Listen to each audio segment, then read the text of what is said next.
기도하겠습니다. 사랑이 많으신 하나님 아버지 감사합니다. 오늘도 하나님께서 저희들을 사랑하셔서 이렇게 거룩한 성전에 모여 신령과 진정으로 예배드릴 수 있도록 허락하신 하나님께 감사를 드립니다. 우리 마음을 다하여 힘을 다해서 하나님의 예배에 집중하게 하여 주시고 하나님의 말씀을 들을 수 있는 귀와 영을 허락하여 주시옵소서. 오늘도 예배를 통하여 하나님 귀한 말씀을 주셨습니다.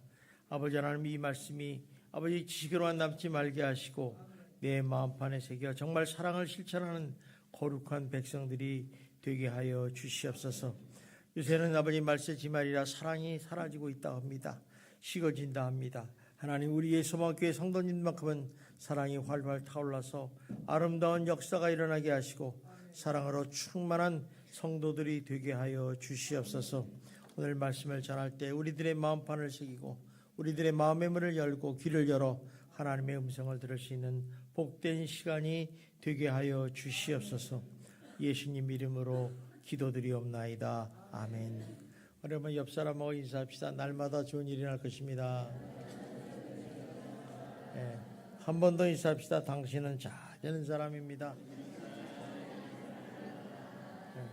오늘 사랑이라는 단어 있으니까 옆에 사람한테 좀 밉지만은 사랑합니다 이렇게. 그래요. 미워도 다시 한번 사랑하는 게 좋습니다. 자, 오늘 서로 사랑하라는 제목을 가지고 여러분에게 좀 오늘 말씀을 드리면, 기독교의 핵심 사상이 뭐냐? 하나님을 사랑하고 이웃을 사랑하라는 거예요. 사랑은 바로 하나님이고, 사랑은 바로 예수님이고, 사랑은 바로 성령님이고, 사랑은 기독교입니다. 따라서 이 세상에서 사랑보다 더 높은 사상은 없습니다. 또 이 세상 어느 것보다 더 큰 철학은 없습니다. 이 사랑은 이 세상에서 가장 가치 있는 것이라고 성경에서 말씀을 하고 계십니다. 그렇기 때문에 하나님의 백성이 이스라엘 백성들은 이 사실을 알고 자녀들에게 어릴 적이라는 것은 말을 배우고 말을 할 때 시절부터 이 하나님의 사랑에 대해서 부모님이 아주 철저하게 가르쳤습니다. 그것을 소위 쉐마라고 합니다. 쉐마. 신명기 4장 5절, 6절, 4절, 5절의 말씀입니다. 우리 한번 같이 읽어봅시다. 시작. 이스라엘아 들으라. 우리 하나님 여호와는 오직 유일한 여호와시니 너는 마음을 다하고 뜻을 다하고 힘을 다하여 내 하나님 여호와를 사랑하라 그랬어요. 자, 그들은 하나님의 사랑이 얼마나 중요한지를 알고 있었어요. 그래서 왜 그러냐면 하나님께서는 하나님의 백성에게 요구하는 뜻이에요. 그리고 또 하나님의 백성이라면 당연히 행해야 하는 삶의 자세라는 것을 가르쳐주고 있는 것입니다. 우리 교회에서 보면 많은 이런 얘기를 하죠. 예수를 믿기만 하면 구원받습니다. 참 이 말은 맞습니다. 정말 예수 믿으면 여러분 다 구원을 받을 줄 믿습니다. 그런데 분명히 우리가 여기서 알아야 될 부분이 뭐냐면, 예수를 믿는다는 것이 그냥 단지 교회를 나온다, 단지 입으로만 예수를 믿습니다 하는 것이 아니라는 것이죠. 그러니까 예수님을 믿는다는 사실은 무슨 얘기냐면, 예수님의 말씀을 따라서 너희도 서로 사랑하는 삶을 살아야 된다 이렇게 얘기합니다. 그러니까 말씀을 따라서 서로 사랑하는 삶을 사는 사람이 바로 예수 믿는 사람이고, 이것이 진정으로 구원받는 자의 삶의 표징이라는 것을 우리가 알 수 있습니다. 근데 우리 많은 사람이 착각을 하는 걸 뭐냐면, 나 교회 다녀, 나 예수 믿어, 그걸로 끝나버린다는 거예요. 그러니까 참 어떻게 보면 안타깝죠. 옆에서 안타깝죠. 따라서 우리가 예수를 믿는다면서 여전히 남을 미워하고 증오하고 시기하고 질투하고 이렇게 산다면 그 사람은 사랑하지 않고 있는 것이에요. 사실 결국 예수를 믿지 않는 것과 같은 것이라는 것입니다. 왜 그러냐면 행함이 없는 것은 죽은 믿음이기 때문에 그래요. 여러분, 죽은 믿음과 살아있는 믿음은 전혀 다릅니다. 한번 옆 사람한테 물어볼까요?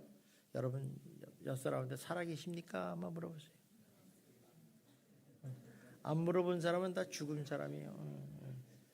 살아있는 사람은 말을 합니다. 그죠? 행함이 있는 믿음은 살아있는 믿음이에요. 그래서 행함이 없는 믿음은 죽은 믿음이에요. 그래서 예수님께서 요한일서 4장 7절 8절에 이렇게 말씀합니다. 봅시다. 시작. 사랑하는 자들아 우리가 서로 사랑하자. 하나님을 알고 사랑하지 아니하는 자는 하나님을 알지 못하나니 이는 하나님은 사랑이심이라. 자, 하나님께 속한 사람은 하나님을 사랑하는 사람이에요. 그런데 여기 사랑하지 아니하는 자는 하나님을 알지 못하니까 하나님을 믿지 않는 사람들이라는 거죠. 여러분, 하나님을 예수를 믿습니다. 그러면 예수님이 누군지 아는 사람들이죠. 그죠? 하나님을 믿습니다. 하나님을 알기 때문에 믿어요. 그런데 그 증거가 사랑하지 않는다는 거예요. 그러면 안 믿는 거예요. 아주 굉장히 성경을 보면 좀 이렇게 사랑이라는 단어에 대해서 상당히 예수님이 민감하신 것 같아요. 신약 성경 곳곳에도 보면 요한복음이나 요한일서라든가 요한서신, 바울서신, 베드로전서 이런 데 보면 사랑하라는 말, 서로 사랑하라는 말이 계속해서 나옵니다. 특히 오늘 말씀에도 보면 어때요? 서로 사랑하는 말씀이 2절인데도 불구하고 3번이나 나와요. 우리 한번 읽어봅시다. 시작. 시작. 새 계명을 너에게 주노니 서로 사랑하라. 내가 너희를 사랑한 같이 너희도 서로 사랑하라. 너희가 서로 사랑하면 이로써 모든 사람이 너희가 내 제자인 줄 알리라 그랬어요. 자, 이렇게 3번씩이나 사랑하라는 얘기를 할 때 굉장히 서로 사랑이라는 게 중요하죠. 특히 베드로전서 4장 8절에 보면 이렇게 말씀하며 보세요. 시작. 무엇보다도 뜨겁게 서로 사랑할지니 사랑은 허다한 죄를 덮느니라. 자, 서로 사랑하는데 어떻게 사랑하라고요? 뜨겁게, 무엇보다도 뜨겁게 사랑하면 모든 죄를 덮는데. 그냥 사랑하면 덮지 않네요. 사랑하면 뜨겁게 사랑할 때 모든 죄를 다 덮는다고 해요. 여러분, 옆 사람을 정말 뜨겁게 사랑하시기를 주님의 이름으로 축원합니다. 또 그렇다가 불 붙으면 안 돼. 큰일 납니다. 소방서와야 돼. 근데 여기서 우리 서로 사랑하라는 말에서 서로라는 단어를 좀 주목해 볼 필요가 있어요. 여러분, 사랑한다는 말과 서로 사랑한다는 말은 다릅니다. 사랑은요, 혼자서도 사랑할 수 있어요. 그걸 뭐라고 그래요? 짝사랑이라고 그래요. 여러분, 짝사랑 해보셨어요? 에이, 짝사랑도 안 해본 사람 말할 상대가 안 되네. 짝사랑을 해봐야 돼. 미치는 거예요. 근데 혼자서 사랑할 수 있어요. 옆 사람을 사랑할 수도 있고, 우리 형제를 사랑할 수도 있고, 우리 미운 사람도 사랑할 수 있어요.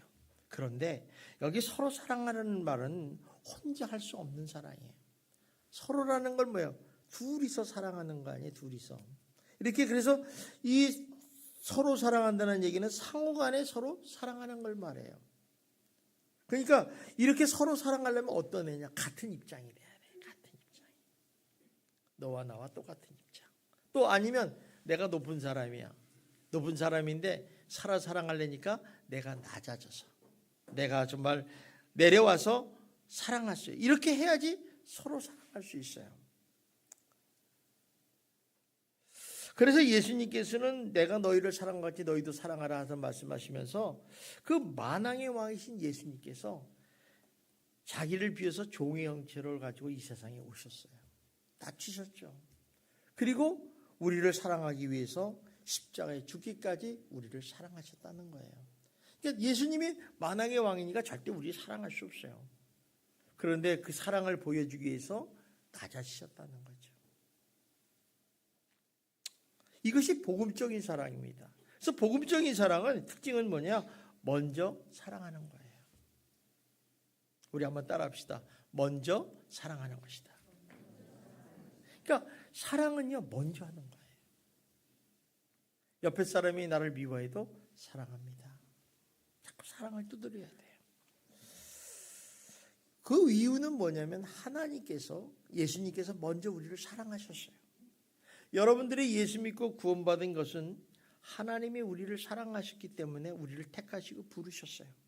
여러분, 저절로 예수 믿은 것 같지만 절대 그렇지 않아요. 사랑하기 때문에 그래요. 그래서 여러분을 위해서 십자가에 못 박혀 죽으심으로 구원의 길, 화목의 길을 만드시지 않습니까? 그러니까 내가 먼저 사랑하면요, 내가 먼저 변해야 돼요. 여러분, 우리가 미워하는 사람을 위해서 먼저 사랑하는 게 쉽습니까? 어렵습니까? 어렵죠. 그런데 사랑할 수 있으면 놀라운 기적이 일어나는 거예요.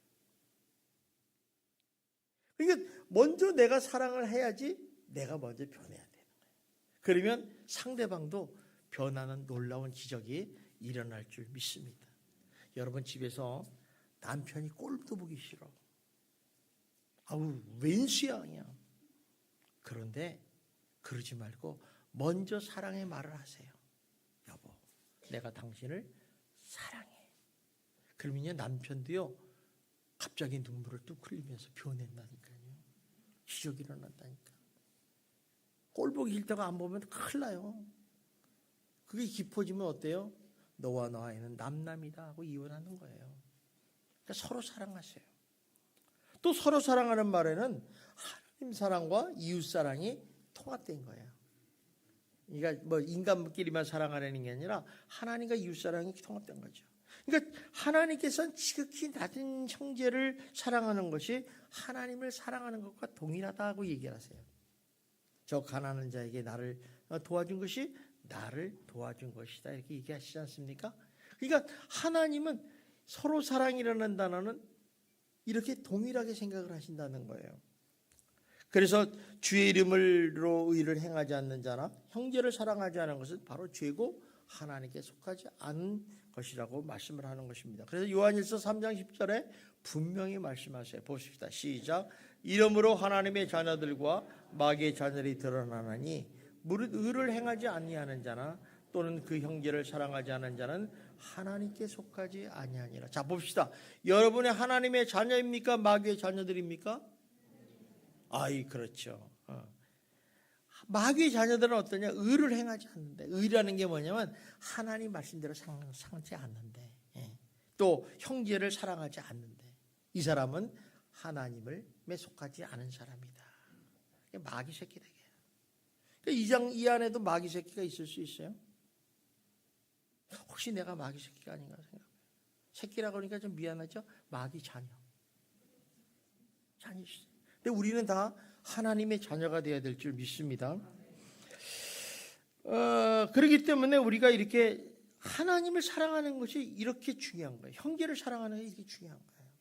또 그렇다면 우리 왜 성도가 서로 사랑해야 할 중요한 이유가 뭐냐는 거예요. 서로 사랑해야 될 이유가 뭐냐는 거죠. 그 이유는요, 서로 사랑해야 될 것은 오늘 말씀을 보면 하나님의 명령이기 때문에 그래요. 우리 한번 34절 다시 한번 볼까요? 시작. 새 계명을 너에게 주노니 서로 사랑하라. 내가 너희를 사랑한 같이 너희도 사랑하라는 거죠. 내가 너희를 사랑한 같이 너희도 사랑하라. 사랑하라는 단어는 뭐예요? 명령이에요. 사랑하기를 원합니다. 사랑하세요. 이게 아니라 사랑해! 딱 얘기하시는 거예요. 하나님은 권위자시잖아요. 권세자시잖아요. 우리 생사밥을 주관하시는 분이에요. 사랑해라. 왜 해? 네가 행복해진다는 거예요. 자, 그러니까 우리가 이 세 계명이라는 것은 서로 사랑하라는 계명이잖아요. 하나님 명령이란 말이에요. 자, 그러면 사랑이 주님의 명령이라면 하나님의 백성인 성도는 어떻게 해야 돼요? 당연히 지켜야죠. 당연히 신중해야죠. 여러분은 하나님 말씀에 여러분 하나님 백성입니까? 하나님의 자녀들입니까? 그러면 당연히 하나님 명령에 순종해야죠. 이게 의를 행하는 거예요.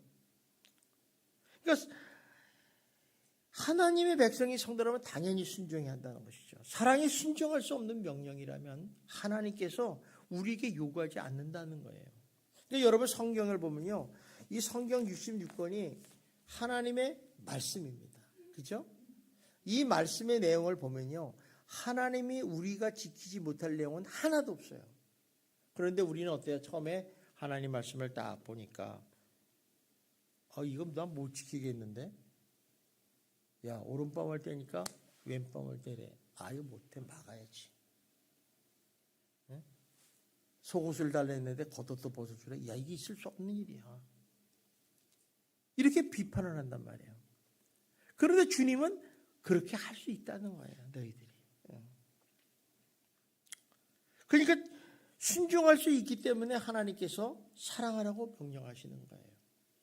따라서 우리가 하나님의 말씀의 명령에 순종하면 서로 사랑할 수 있어요. 여기서 이제 우리가 사랑에 대해서 좀 생각을 해봐야 돼요. 이 주님께서 서로 사랑하라는 이 말씀에는 하나님의 의지적으로 접근했다는 사실을 기억하셔야 돼요. 의지적으로 접근한다. 되게 중요한 얘기예요. 무슨 말이냐면 우리는 사랑을 한다면 정서적이고 감정적으로 접근합니다. 그죠? 그래서 누구를 사랑한다 그러면 촉이 와야 돼. 촉이. 요새 말하면 요새 그러잖아요. 설렘이 온다고. 설렘. 뭔가 짜르르 와. 이 사람이 나랑 결혼할 사람이라면 이래야 돼. 시커다. 이 촉이 오는 거야. 촉이. 그때 붙잡는 사람이 그 사랑을 쟁취하는 거죠. 맨날 두 사람 놓고 비교하다 보면요. 허당 쳐요. 허당. 그러니까 이렇게 정서적으로 접근해. 그런데 예수님께서 순종을 요구하시는 이 사랑은 의지적인 사랑이에요. 의지적인 사랑. 감정적인 사람의 특별한 어떤 명령이 필요 없잖아요. 그죠? 그냥 본능적으로 사랑할 수 있어요. 우리 한번 옆 사람 다시 한번 쳐다볼까요? 지긋한 눈으로.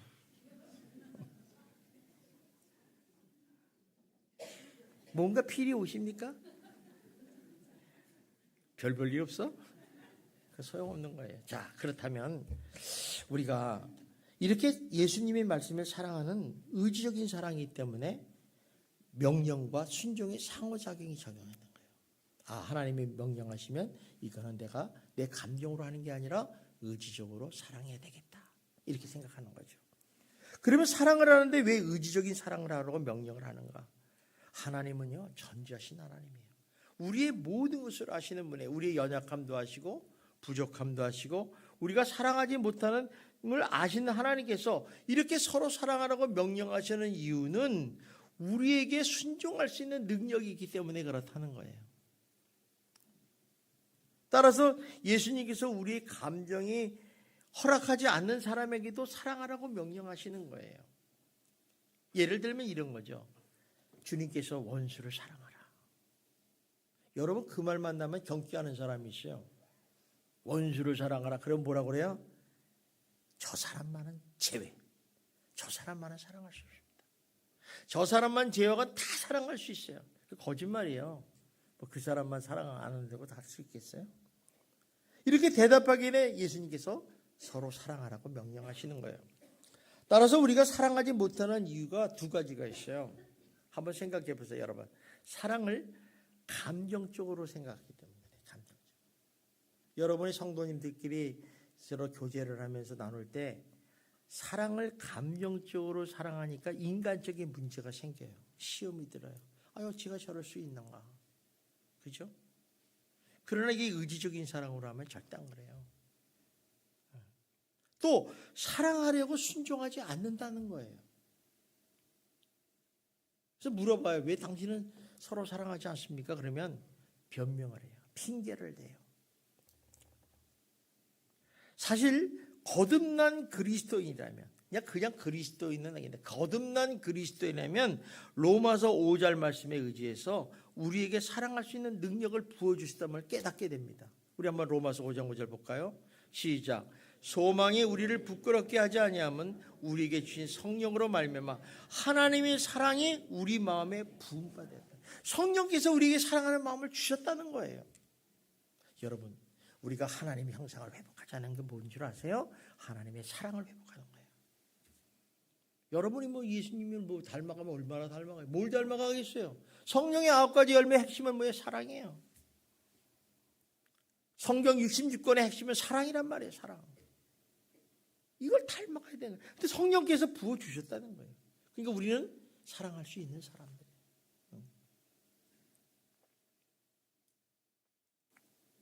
그래서 주께서 사랑하는 능력을 보여줬기 때문에 우리는 어느 누구나 사랑할 수 있어요. 옆에 사람이 지금 기분 나쁜 사람이 앉아 있어요. 그래도 사랑할 수 있어요. 왜? 내 가족이고 내 형제고 천국에서 다시 만날 사람이니까. 그러므로 감정이 아닌 의지적인 사랑은 하나님 명령에 순종하는 마음의 자세에서부터 시작이 된다는 거예요. 하나님이 서로 사랑하라 했으니 나도 서로 사랑하겠다. 여기서부터 사랑이 시작이 되는 거예요. 또 하나님께서 오늘 말씀에 주께서 사랑하라 하시면서 세 계명을 준다고 하면서 세 계명이라는 단어를 앞에 붙였어요. 그죠? 세 계명을 너에게 주노니. 자, 여기서 비교해서 세 계명이 무엇입니까? 옛 계명. 율법을 말하죠. 율법. 그 대표적인 계명이 십계명이에요. 십계명. 사도 바울의 가르침을 가만히 보면요. 주께서 우리에게 율법, 옛 계명을 주신 이유가 있어요. 왜 하나님이 율법을 주시고 새 계명을 주셨는가? 율법 이유는 뭐냐면 우리를 그리스도 예수께로 인도하기 위함이라는 것이에요. 그것에 대해서 갈라디아 3장 24절에 아주 분명하게 말씀을 하고 있어요. 보십시다. 시작. 이같이 율법이 우리를 그리스도께로 인도하는 초등교사가 되어 우리로 하여금 믿음으로 말미암아 의롭다함을 얻게 하려 하십니다. 그리스도께서 인도하는 초등교사가 됐다는 게 율법이. 율법이 교사예요, 교사. 그래서 우리는 그래요. 예수 믿으니까 율법이 필요 없고 말씀도 필요 없고 그냥 사랑만 하면 돼. 거짓말이에요, 그 사람. 사랑할 수 없어요. 자기 사랑이에요. 하나님은 나만 사랑하십시오. 저 사람 옆 사람 다 멸하십시오. 이런 얘기를 하는 사람들이에요. 율법을 보니까 하나님 말씀을 지키다 보니까 나는 어쩔 수 없이 예수 그리스도를 믿을 수밖에 없다. 이게 생각이 되는 거죠. 그래서 율법은요 우리에게 예수 그리스도를 가르치는 가정교사라 하시죠. 가정교사. 그래서 하나님께서 율법을 주신 목적이 여러 가지가 있어요. 근데 그 중에서 가장 중요한 목적은 뭐냐? 우리를 그리스도 예수에게로 인도하는 선생의 역할을 한다는 거예요. 여러분 율법은 뭘로 나눠져 있습니까? 크게 두 가지죠. 하라, 하지 말라. 그런데 우리가 하나님을 알면 알수록 내 자신의 정체성을 알면 알수록 우리가 율법 안에서 죄를 짓고 있다는 사실을 발견하게 돼요. 참 우리 예수 믿는 사람들은요 별명을 진다면 청개구리라고 그래요. 우리 한번 옆 사람한테 얘기해 볼까요? 이 청개구리야. 왜 그런 줄 아세요? 하나님이 하라고 하시는 건 안 해요. 하나님이 하지 말라는 꼭 해요. 그게 청개구리 아닙니까? 그렇죠? 그러다 보니까 이것이 뭐예요? 죄라는 거예요. 죄. 우리가 말씀을 어기는 게 죄잖아요. 말씀에 불순종하는 게 죄잖아요. 그러니까 여러분들은 뭐냐? 율법을 파괴하는 죄인들이에요. 율법은 누가 만들었어요? 하나님이 만드신 거예요. 하나님이 규례를 만드신 거란 말이에요. 근데 그걸 파괴하는 사람이 여러분이라는 거예요. 그런데 이 파괴한 죄를 해결할 방법이 없어요. 여러분 죄를 지면 어떻게 하겠어요? 옆 사람한테 다 줄 거예요? 내 죄를 다 받아라. 그거 아니잖아요. 그러다 보니까 우리가 힘으로 할 수 없으니까 어때요? 거룩한 율법에서 죄를 깨달은 사람은 이 죄에서 구원받기 위해서 예수님께로 달려가는 거예요. 예수님, 나의 죄를 용서하여 주시옵소서. 그러면 예수님의 십자가의 사랑과 예수의 피로 깨끗하게 사하여 줄 줄 믿습니다. 그래서 여러분들이 구원받는 거예요. 그러니까 이렇듯 율법은 우리를 그리스도에게 인도하는 아주 중요한 역할을 하는 선생님이에요. 또 우리가 서로 사랑해야 되는 이유는 예수님께서 사랑의 본을 보여주셨기 때문에 그렇다는 것입니다. 우리 34절 다시 한번 봅시다. 시작. 네 세 계명을 너에게 주노니 서로 사랑하라. 자, 주님께서 너희를 사랑한 것 같이 너희도 서로 사랑하라고 말씀하셨어요. 자, 이 말씀은요 요한복음 13장에 나와요. 그건 무엇이냐면 예수님께서 십자가에 돌아가시기 바로 직전에 다락방에서 예수님과 식사를 하면서 예수님의 발을 씻기는 장면에서부터 시작되는 사건이에요. 사실 당시 유대의 나라는 남의 집에 손님으로 방문했을 때 발을 씻겨주는 관습이 있어요. 그래서 현관에 가면 물도 있고 대야도 있고 수건도 준비되어 있어요. 왜 그러냐면 이 유대라는 나라는 이렇게 뭐라 그럴까, 이게 흙덩어리예요. 흙덩어리. 광야 같은 데예요. 광야. 그래서 샌들을 신고 다니면 금방 먼지가 이렇게 젖어가지고 발이 막 먼지 구덩이 돼요. 지저분하죠. 그러니까 남의 집에 들어갈 때 여러분 터벅터벅 들어갈 수 있어요. 그러니까 먼지를 털어내야 되잖아요. 그러니까 물로 가지고 대야를 씻고 이러는데, 이 역할을 누가 하냐면 좀 집이 좋은 집은 종들이 했어요. 종들이 발을 씻었어요. 그러나 종이 없는 집은 어떻게? 내가 씻어야지. 물도 있지, 대야도 있지, 수건도 있으니까 내가 스스로 씻는 것이죠. 그래서 이를 위해서 집집마다 이렇게 현관 앞에다가 대야와 물과 수건을 준비하고 있었어요. 그런데 오늘 지금 보여주는 이 다락방에는 그런 얘기는 없지만은 아마 방만 빌려준 것 같아요. 그래서 주인이 없어요. 그러나 그 집에는 여전히 물과 대야와 수건이 준비되어 있었어요. 그런데 아무도 발 씻을 생각을 안 하네. 종들이 와서 닦아주는데 종들도 없어요. 그럼 발을 씻을 생각인데 발을 씻어요. 특히 예수님의 발을 정도는 씻겨드려야 되잖아요. 제자 중에 하나. 여러분, 예수님이 누구예요? 나와 동격이에요? 아니잖아요. 그분이 만왕의 왕이시고 나의 주가 되시고 메시아가 되시는 분이에요. 내가 예수님의 발을 씻길 수 있다는 건 영광 중에 영광입니다. 여러분의 평생에 예수님 발을 씻기는 그런 거룩한 성도가 되시기를 주님의 이름으로 축원합니다. 그래서 저는 그래요. 교회를 청소한다는 것은 예수님의 몸을 씻기는 목욕 시간이나 마찬가지다, 이렇게 생각해요. 교회 청소하시는 분은 대단히 귀한 뭐랄까 은혜를 받은 거죠. 그죠? 그런 기회를 줬다는 거 얼마나 감사합니까? 그죠? 그런데 어쨌든 간에 발을 씻을 생각도 안 하고 씻길 생각도 안 했다는 거예요.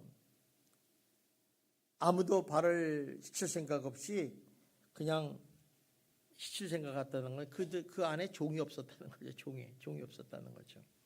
그래서 발을 씻을 물 대야도 있었지만 그 자리에는 발 씻기는 종이 없었다는 것을 얘기합니다. 그래서 예수님과 12제자는 그 지저분한 발을 가지고 만찬을 먹기 시작했어요. 그런데 어느 시간이 가서 예수님께서 벌떡 일어나셨어요. 그리고 요한복음 13장 3절 4절에 일을 하십니다. 봅시다. 시작. 저녁 먹는 중에 예수는 아버지께서 모든 것을 자기 손에 맡기신 것과 또 자기가 하나님께로부터 오셨다가 하나님께 돌아가실 것을 아시고 저녁 잡수시던 그 자리에서 일어나 겉옷을 벗고 수건을 가져다가 허리에 두르셨다. 자, 지금 이 종이 자리에 누가 섰어요? 예수님이 섰잖아요. 예수님이 쓴 거예요. 예수님이 선수 제자들의 발을 씻기 시작했어요. 그리고 수건을 달게 했죠. 제가요 예전에 처음에 발을 씻는 의식을 할 때 참 그 발을 닦이는 사람도 부끄럽고 은혜롭고 또 닦는 나도 정말 진심으로 닦아서 눈물을 많이 흘렸어요. 하여간 굉장히 어려운 부분 중에 하나예요. 남의 더러운 발을 씻긴다는 것은 쉽지 않습니다. 그런데 예수님이 그 일을 하셨다는 거죠. 다시 말하면 무슨 얘기냐면 아무도 종이 되기를 원하지 않았다는 거예요. 예수님의 배에 그런 수많은 주옥 같은 말씀, 깨달음, 기적, 이적을 다 체험했는데도 아무도 종 되고 싶지 않았어요. 뭐가 되고 싶어요? 대접받기를 원했어요. 우리들의 모습 아닙니까? 여러분도 다 대접받기를 원하지 않아요? 그죠? 교회에 오면 목사님이나 성도들이 성도님 오셔서 수고하십니다. 할렐루야. 당연한 건데. 그러면 내가 나는 그래도 알아주는 사람이지. 이게 아니라는 거죠. 예수님이 직접, 여러분 예수님이 누구십니까? 하늘과 땅의 모든 영광을 받기에 합당하신 분이에요. 그죠? 우리 성가대나 여러분들이 막 눈물을 흘리면서 영광 받으소서 막 찬양하잖아요. 그런 분이란 말이에요. 그런 분인데 그분이 이 땅에 오신 이유가 뭐냐? 종이 되기 위해서, 섬기기 위해서 오셨다는 거죠. 그래서 마태복음 20장 28절에 이렇게 예수님은 말씀합니다. 봅시다. 시작.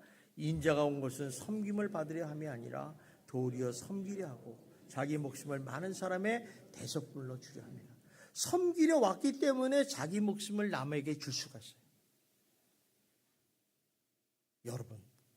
여러분이 옆 사람을 진정으로 사랑하십니까? 그러면 한번 오늘 옆 사람을 위해서 죽으실 수 있으세요? 죽은데 옆 사람 행복한 사람, 그 사람 꼭 붙잡으세요. 대부분 사람들은 이상한 소리 하시네. 여러분 자식을 사랑하면 자식을 위해서 죽을 수 있는 부모 있어요? 있죠. 아무리 자식이 왼수라도 자식을 사랑하면 어머니가 다 포기할 수 있어요. 아버지는 조금 그래요. 조금 그래요. 한번 재보죠. 어떻게 그럴 수 있냐. 근데 어머니는 안 그래요. 왜? 사랑하기 때문이죠. 예수님이 우리를 이렇게 사랑하셔서 자기의 몸을 십자가에 대속해 죽으셨어요. 사랑을 먼저 보였다는 거죠. 다시 말하면 이런 거예요. 예수님은 제자들에게 구체적으로 사랑의 행위를 보여주시면서 너희도 서로 사랑하라고 말씀하신 것이죠. 그러니까 주님의 사랑은 추상적인 게 아니라 구체적인 섬김이고 구체적인 사랑이었다는 거예요. 요한복음 13장 37절에 보면요, 참 재밌는 말이 나와요. 베드로가 이렇게 고백을 합니다. 봅시다. 시작. 베드로가 이르되 주여 내가 지금은 어찌하여 따라갈 수 없나이까? 주를 위하여 내 목숨을 버리겠나이다. 예수님이 죽어서 십자가에 달리고 어쩌다 하니까 주님 내가 주님 버리지 않고 주님을 따라가겠습니다. 굉장히 고백입니다. 여러분 예수님을 위해서 목숨을 버린다는 그 결단 아무나 하는 게 아니에요. 우리 여러분 성도 중에 은혜 받고 충만하면 어디야? 주여 주를 위해서 내 목숨을 바치고 나가겠습니다. 근데 주님이 그날 밤에 너 저 러시아에 가서 지금 우크라이나 전쟁을 화해시키러 가라 그러면 가겠어요? 당연하게 못 가는 거죠. 이게 무슨 말이냐면 우리가 추상적인 고백은 얼마든지 할 수 있어요. 사랑합니다. 사랑합시다. 사랑이 많아야 돼. 이렇게 이야기하는데 실질적으로 구체적인 사랑과 봉사 자리는 안 쓴다는 거예요. 여러분 남을 위해서 봉사하고 성장하는 것은 낮아져야지 섬기는 거예요. 우린 그래요? 오래 다시는 분들 이런 얘기하죠. 이거 해. 자기는 안 해. 말로만 디립대. 승질내고. 그건 낮아진 게 아니라 높아진 거예요. 봉사라는 것은 낮아질 때 하는 거죠. 낮아질 때. 또 구체적인 섬김의 자리에서 이웃의 발을 씻겨주는 사랑의 실천은 말처럼 쉽지 않음을 우리가 알 수 있어요. 그러니까 말이 말하면 뭐냐면 사랑을 한다는데 말은 사랑한다는데 실질적인 행동이 없다는 것입니다. 그래서 예수님께서는 지금 이 발 씻히는 장면을 누구에게 보여줬냐면 제자들에게도 보여줬지만 베드로를 향해서 보여준 거예요. 베드로. 네 수제자 아니냐. 그래서 그 제자들의 발을 씻겨 보면서 직접 그 종의 도를 보면서 내가 너희에게 행한 것처럼 너희도 서로 사랑하라 말씀하신 거예요. 여러분들도 주님이 서로 우리 사랑하신 것처럼 우리도 서로 사랑하는 성도가 되시기를 주님의 이름으로 축원합니다. 또 마지막으로 주님께서 우리에게 서로 사랑하는 이유는 너희가 내 자녀임을 알게 하라는 거예요. 증거하라는 거예요. 자, 13장 35절을 봅시다. 시작. 너희가 서로 사랑하면 이로써 모든 사람이 너희가 내 제자인 줄을 알리라. 여러분 교회 다닌다고 저 사람이 예수님의 제자입니까? 성경을 많이 외운다고 예수님의 제자입니까? 찬양을 잘 부른다고 예수님의 제자입니까? 아니라는 거예요. 서로 사랑해야지 내 제자인 줄 안다는 거예요. 참 의미 있는 얘기예요. 소크라테스의 제자들이 자기가 저 제자임을 증거하는 방법이 두 가지가 있었어요. 하나는 나는 양심에 산다. 또 나는 정직하게 산다. 하면서 소크라테스 제자의 자신을 증거했어요. 우리도 그렇잖아요. 예수 믿는 사람은 정직하고 양심에 산다. 소크라테스의 제자들입니다. 이거는 기본이에요. 기본. 또 예수님 당시에 바리새인들은 율법을 지키면서 그 율법을 보존하는 것이 그들이 바리새인의 삶이라고 증거하고 살아요. 그래서 철저히 예수를 복음을 율법을 지키려고 애를 쓰던 사람이에요. 또 그 당시에 에세네파라는 사람들이 광야에서 사는데 그들이 에세네파인 걸 증거하는 사람은 철저한 절제 생활과 금욕을 실천하면서 자신들이 에세네파인 것을 증거를 했어요. 자, 그렇다면 여러분이 예수님의 제자가 된 증거가 무엇입니까? 이제 우리들의 문제예요. 나는 예수님의 제자다. 예수님의 자녀다. 예수님의 백성이다. 이렇게 얘기를 하는데 그 증거가 뭐냐는 게 증거가. 프란시스 셰퍼라는 박사님은 이렇게 말씀합니다. 사랑이야말로 그리스도의 제자된 유일한 표지이다. 이런 얘기 있어요.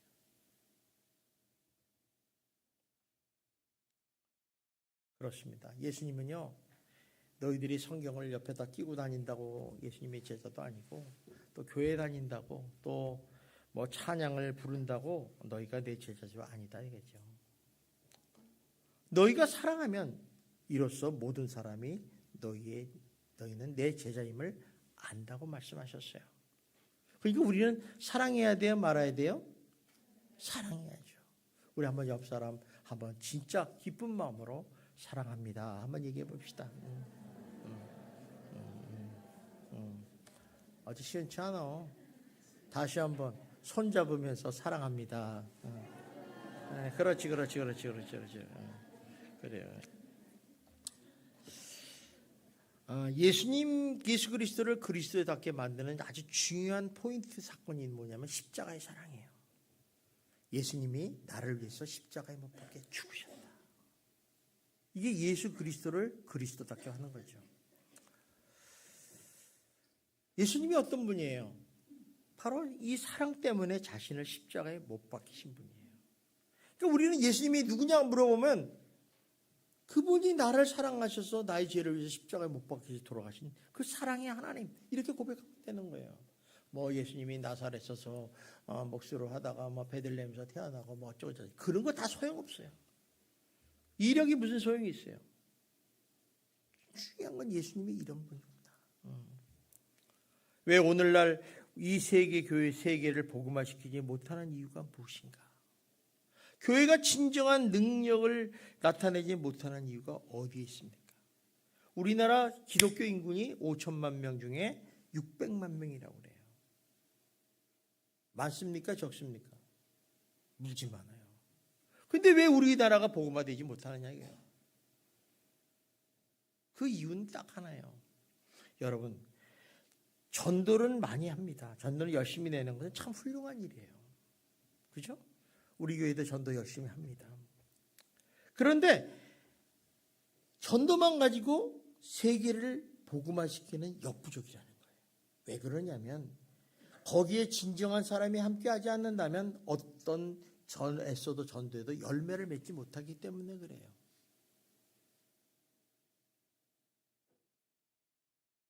놀라운 일 아닙니까? 그러니까 전도라는 건 사랑이 있어야지 전도예요. 우리가 전도하자 그러는데 전도 안 해. 왜 안 해요? 한번 생각해 본 적 있어요? 여러분 해피데이 때 전도하자 그랬더니 안 해. 왜 안 해요? 사랑이 없기 때문에 그래요. 지옥으로 가는 저 불쌍한 영혼들을 보고서 저들을 구원해야겠다는 열정이 있으면 뛰어들어갑니다. 여러분 지금 물속에서 둥둥 떠내려갔는데 저 사람 보는데 아이고 큰일 났어. 이런 사람 다 무지 많이 봤어요. 그런데 그 영혼을 사랑하면 뛰어들어갑니다. 생명행생하지 않습니다. 그래서 죽지 않습니까? 그 신문에 뭐라고요? 의인 XXX.